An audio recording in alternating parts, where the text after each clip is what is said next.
त्यसपछि उहाँहरू गेत्सेमनी नाउँ भएको ठाउँमा जानुभयो र उहाँले आफ्ना चेलाहरूलाई भन्नुभयो, मैले प्रार्थना गरुन्जेल तिमीहरू यहीँ बस। तब उहाँले पत्रुस, याकुब र यूहन्नालाई साथमा लैजानुभयो र उहाँ अत्यन्तै विचलित र ज्यादै खिन्न हुन लाग्नुभयो। उहाँले तिनीहरूलाई भन्नुभयो, मेरो आत्मा मृत्युसम्मै शोकले व्याकुल भएको छ, तिमीहरू यहीँ बस र जागा रह।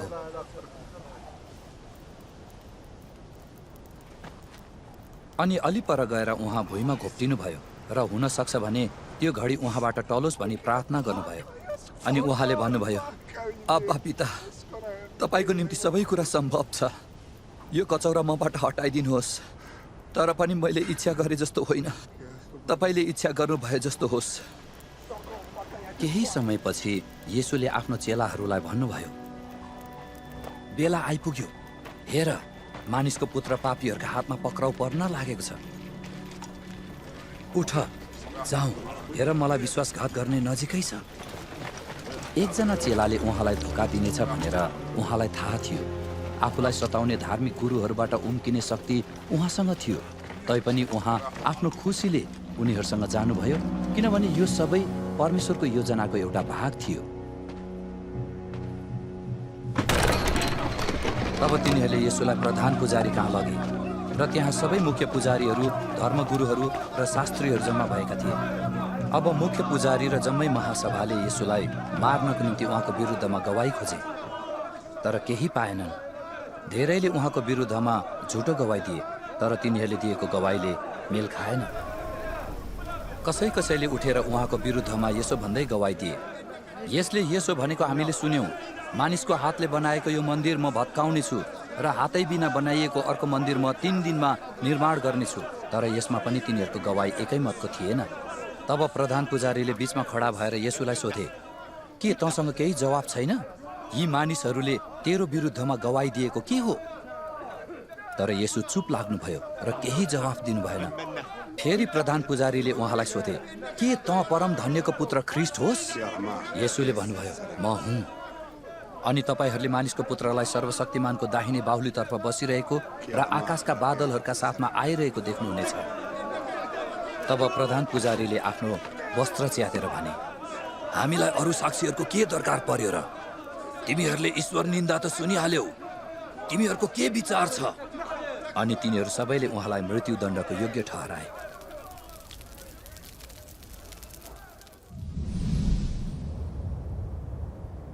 हेरोद राजाको समयमा यहुदियाको बेथलेहममा जब येशूको जन्म भयो, पूर्वका ज्योतिषीहरू यरुसलेममा आइपुगे र तिनीहरूले भने, यहुदियाका राजा भई जन्मने कहाँ हुनुहुन्छ?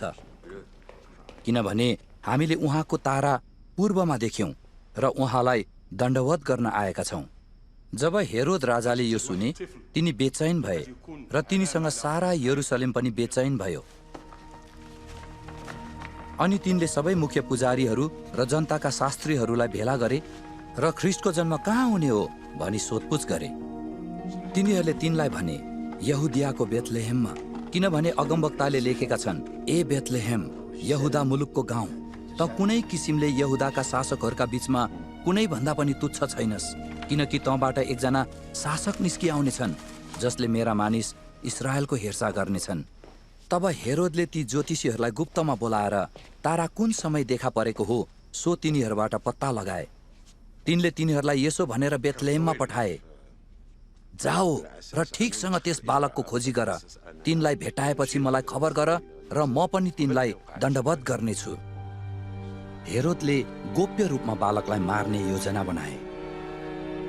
तब राजाको कुरा सुनेर तिनीहरू आफ्ना बाटो लागे। जुन तारा तिनीहरूले पूर्वमा देखेथे त्यो तारा तिनीहरूका अघि अघि गयो र बालक भएको ठाउँमा पुगेपछि त्यो तारा त्यही अडियो। जब तिनीहरूले त्यो तारा देखे तब तिनीहरू अति आनन्दित भएर रमाए। अनि घरभित्र पसेर तिनीहरूले बालकलाई उहाँकी आमा मरियमको साथमा देखे र घोप्टो परेर उहाँलाई दण्डवत गरे। तब आफ्ना कन्तुर खोलेर उहाँलाई सुन, सुगन्धित धूप र मुर्रका भेटी चढाए। अनि हेरोद कहाँ फर्की नजानु भन्ने सपनामा चेतावनी पाएर तिनीहरू अर्कै बाटो भएर आफ्नो देशमा फर्के।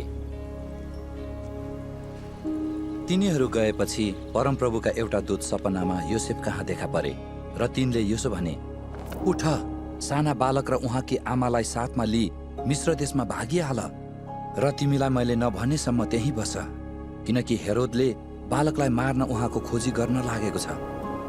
अनि तिनी उठेर साना बालक र उहाँकी आमालाई साथमा लिई मिश्र देशमा राति नै गइहाले र हेरोदको मृत्यु नहुन्जेल त्यहीँ बसे। अगमवक्ताद्वारा परमप्रभुले भन्नुभएको वचन यसरी पूरा भयो, मैले आफ्ना पुत्रलाई मिश्र देशबाट बोलाएँ। बिहान हुने बित्तिकै मुख्य पुजारीहरू, धर्मगुरुहरू, शास्त्रीहरू र जम्मै महासभाले आपसमा सल्लाह गरी येशूलाई बाँधेर लगे र पिलातस कहाँ सुम्पिदिए। पिलातसले उहाँलाई सोधे, के तिमी यहुदीहरूका राजा हौ? उहाँले उनलाई जवाफ दिनुभयो, तपाईँ नै त्यसो भन्नुहुन्छ। मुख्य पुजारीहरूले उहाँमाथि धेरै कुराको दोष लगाए। पिलातसले उहाँलाई फेरि यसो भनेर सोधे, के तिमीसित केही जवाफ छैन? हेर, तिम्रो विरुद्धमा तिनीहरूले कति कुराहरूको दोष लगाउँछन्। तर येशूले फेरि केही जवाफ दिनु भएन, यहाँसम्म कि पिलातस छक्क परे। पिलातसले भिडलाई सम्बोधन गरे,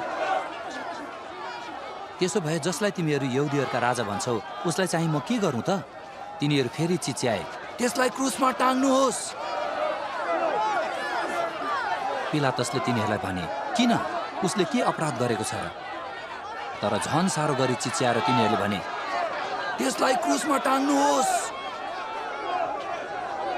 भिडलाई सन्तुष्ट पार्नको निम्ति पिलातसले येशूलाई कोर्रा हान्न र क्रुसमा टाङ्नको लागि सुम्पिदिए।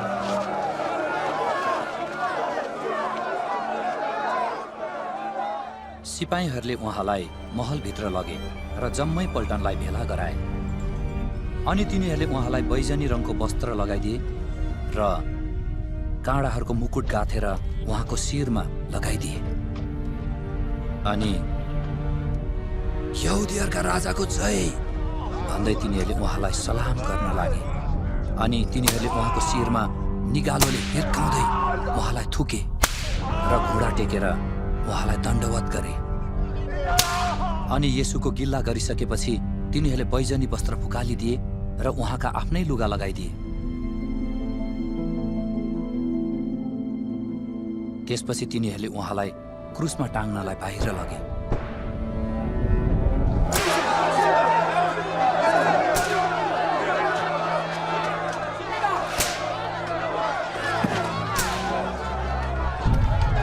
अनि अलेक्जेन्डर र रुफसका बुवा कुरेनी बासिन्दा सिमोनलाई गाउँबाट आइरहेका तिनीहरूले भेटे र येशूको क्रुस बोकेर लैजान तिनलाई कर लगाए।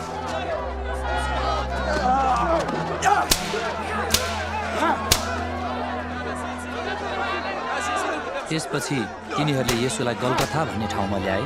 गलगथाको अर्थ खोपडीको स्थान हो। अनि तिनीहरूले उहाँलाई मुर्र मिसाएको दाखमत दिए, तर त्यो उहाँले ग्रहण गर्नु भएन। अब तिनीहरूले दुई अपराधीहरूलाई उहाँसँगै मृत्युदण्ड दिनलाई लगे।